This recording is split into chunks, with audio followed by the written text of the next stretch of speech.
बहुत समय पहले एक राजा था जो खुद के बारे में सोचता था कि वह बहुत ही नेक सोच, दयालु स्वभाव और दरिया दिली है। उसे लगता था कि वह स्थितियों को सही से समझने, हर बात पर न्याय करने और हर विषय में उचित विचार रखने वाला व्यक्ति है। राजा की 3 बेटियां थीं। एक दिन उसने अपनी बेटियों को बुलाकर कहा, मेरे पास जो भी है वो सब तुम्हारा है। तुम तीनों को मुझसे ही जीवन मिला है। मेरी इच्छा अनुसार ही तुम तीनों का भूत, वर्तमान और भविष्य बना हुआ है, जो आगे भी ऐसे ही बना रहेगा। मैं ही तुम तीनों का भाग्य बनाता हूं। राजा की यह बात सुनकर उसकी 2 बेटियों ने शांत मन से राजा की बात में हामी भर दी, लेकिन तीसरी बेटी ने ऐसा नहीं किया। उसने कहा, नहीं, मुझे तो नहीं लगता है कि आपके हाथों में मेरा भाग्य है। राजा यह सुनते ही गुस्से में आ गया। उसने अपनी तीसरी बेटी की कही बातों को एक चुनौती के रूप में स्वीकार किया। उसने खुद को अपनी तीसरी बेटी के सामने सही साबित करने की ठान ली और उसे जेल में बंदी बना दिया। इस वजह से राजा की तीसरी बेटी कई सालों तक जेल में ही बंद रही। राजा और उसकी बाकी की बेटियां राजसी जीवन जीते रहे। राजा मन ही मन सोचता है कि यह मेरा ही हुक्म है जो मेरी जिद्दी बेटी जेल में कैद है। लोगों को भी यही लग रहा होगा कि राजा का ही हुक्म है जो उसकी बेटी को ऐसा भाग्य मिला है। उसकी प्रजा के लोग भी यही सोचते थे।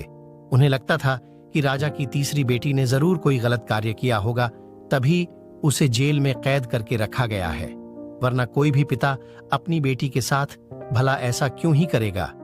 राजा कभी कभी जेल में कैद अपनी तीसरी बेटी से मिलने के लिए जाता था। उसकी बेटी बहुत कमजोर हो गई थी, लेकिन अभी भी उसके विचारों में कोई बदलाव नहीं आया था।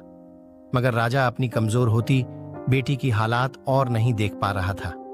एक दिन उसने अपनी तीसरी बेटी से कहा, इस तरह से तुम्हारा जिद करना मुझे बहुत गुस्सा दिलाता है। अगर तुम इसी तरह मेरी आंखों के सामने रही तो गुस्से में मैं न जाने क्या कर बैठूंगा। मैं तुम्हें मौत की सजा भी दे सकता है, लेकिन मैं एक अच्छे दिल का हूं, इसलिए मैंने सोचा है कि तुम अब मेरे राज्य के पास के ही एक जंगल वाली जमीन पर जानवरों के साथ रहोगी। राजा ने आगे कहा, उस जंगल में सिर्फ उन्हीं लोगों को रखा जाता है जो मेरे आदेश का पालन नहीं करते। तुमने भी अपनी जिद की वजह से मेरी बात नहीं मानी, इसलिए तुम भी अब वहां मौजूद लोगों के साथ अपना पूरा जीवन काटोगी।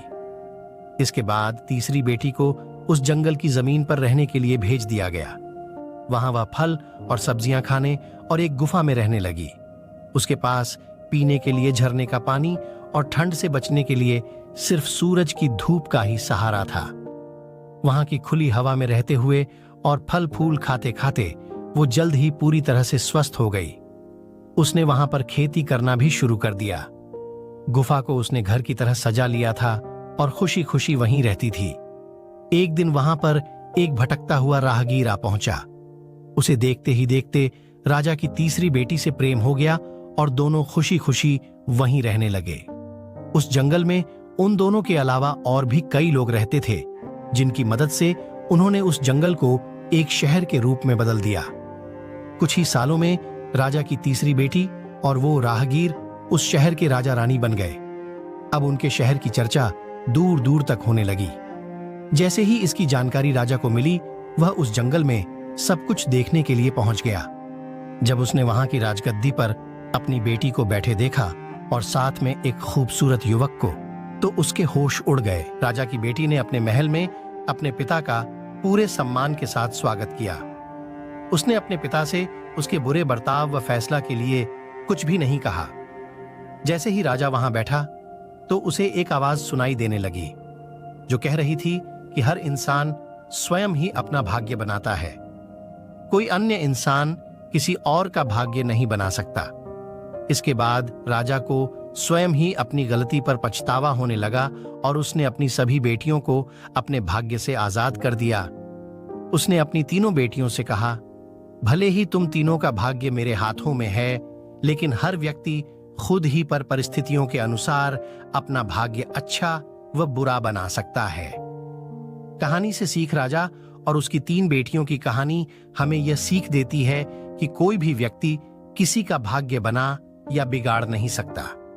हमारा भाग्य स्वयं हमारे हाथों में ही होता है, जिसे हम अपनी सूझबूझ से बुरी परिस्थितियों में भी अच्छा बना सकते हैं।